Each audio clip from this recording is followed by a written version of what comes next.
What's going on, everybody? Thank you so much for joining me today for episode number 78 of the Car 5 podcast.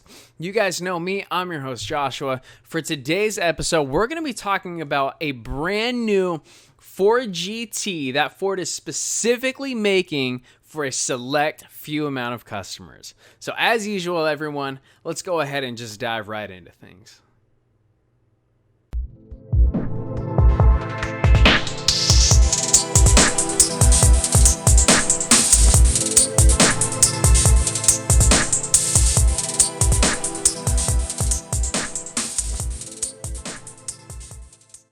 So this Ford GT, ladies and gentlemen, is particularly special because basically what it is Ford is sending off the GT again. They're coming to the end of their production of this rendition of the Ford GT. Thus, they are creating a very special version of it for their very most desired customers.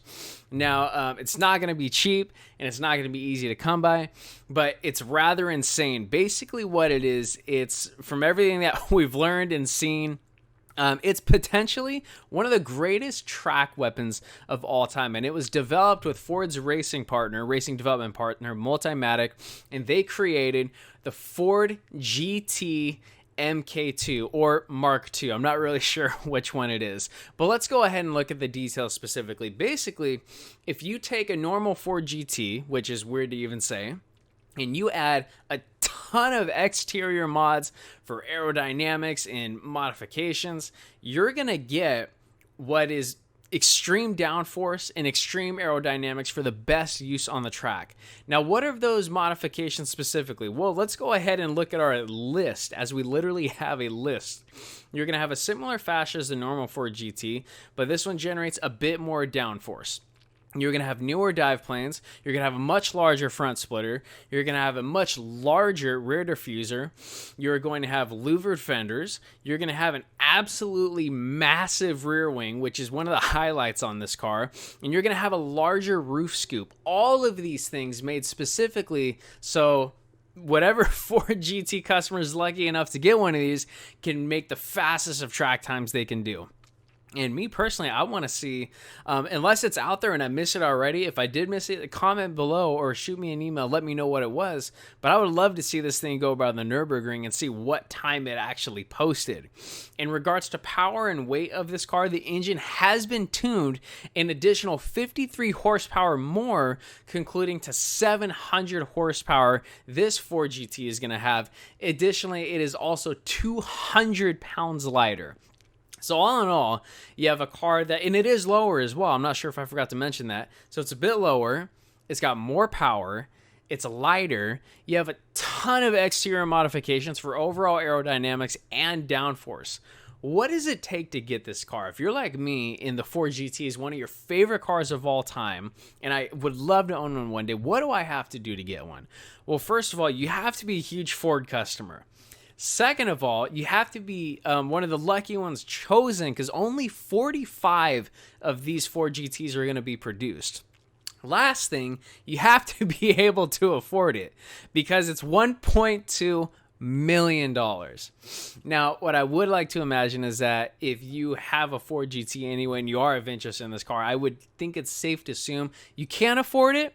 But I'm totally speechless by this car because just last week, we were at Monterey Car Week, my favorite time of year. If you didn't check out the Monterey Car Week podcast, the recap episode we did, it's episode 77. Go ahead and check that one out, or 76. So you can get all the details of that. But seeing this thing in person is just, it's breathtaking. I mean, this car literally right now is the background on my computer screen. I'm literally looking at it. But to see it in person, how different it is and how completely aggressive it is and how just it's insane. It's absolutely insane how fast this car has actually become. I've always been a Ford GT person. I've always loved the rivalry between Ford and Ferrari. You know, Ford took it to Le Mans back in the 60s. They took it to Le Mans again in 2016, 2017, and they're retiring the car again. And this is such a special car, and to see what it's become to today, and Ford doing something a little bit different that they haven't done before, making another rendition specifically for the track, it's absolutely amazing, and this is without a doubt one of my favorite cars. But let me know what you guys think. message me, email me, comment on the video below. That's actually all we got for today's episode number 78, talking about the brand new Ford GT MKII or Mark II. I'm not really sure which one it is. If you know, let me know. Don't forget to follow on Instagram. Don't forget to like on Facebook.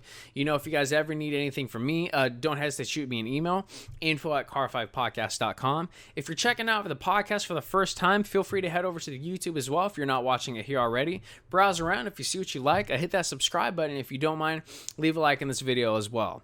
You guys know, of course, if you're ever looking for your favorite car merchandise, hat, shirt, sweatshirt, anything you guys need, I can definitely hook you guys up. Check out the link in bio, www.talg.com, for the best car merchandise out there.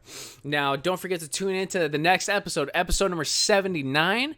We're going to be talking about a world legendary icon, the Volkswagen Beetle, and how it is officially, can't believe I'm actually saying this, going out of production. So just like the Smart is passing away, the Volkswagen Beetle, ladies and gentlemen, is passing away. Teardrop. Thank you so much, everyone, for tuning in. Please remember to drive safe and have a fantastic evening. Thank you.